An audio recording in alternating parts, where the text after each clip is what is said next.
নানির প্যারাডাইস ট্রেলারে পুরো ট্রেলারটা একদিকে আর লাস্ট সিনের ডায়লগটা একদিকে। তো সেখানে যে ডায়লগটা এবং সিনটা দেখেছে সেটা অসাধারণ লেগেছে। নানি অনেকজনকে মেরে তার উপরে বসে আছে এবং সেখানে একটা ডায়লগ বলে এবং নানির হাতে অনেক কটা ব্লেড থাকে এবং তার গায়ে অনেক কটা রক্ত লেগে থাকে। সেখানে ডায়লগ ডেলিভারিটা খুবই ভালো লেগেছে এবং একটা ইউনিক ডায়লগ লেগেছে এবং আরও অনেক কিছু পজিটিভ লেগেছে এই ট্রেলারে।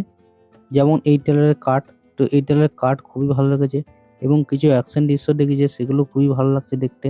এবং একটা জায়গায় কাকের চোখে ক্লোজ আপ শট নেওয়া হয়েছে যেখানে অনেক কটা কাক উঠছে, সেখানে সিনটা হেভি ভাবে রেখেছে এবং নানির লুকটাও হেভি লাগছে দেখতে।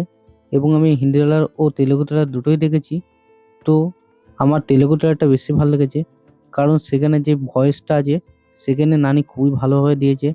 হিন্দি ট্রেলারের ডায়লগটা একটু কমতি লেগেছে, যেটা যদিও পূরণ করে দেয় লাস্টের ডায়লগের সাথে, তবুও তেলেগু ট্রেলারের ডায়লগটা প্রথম থেকে লাস্ট পর্যন্ত খুবই ভালো হয়েছে।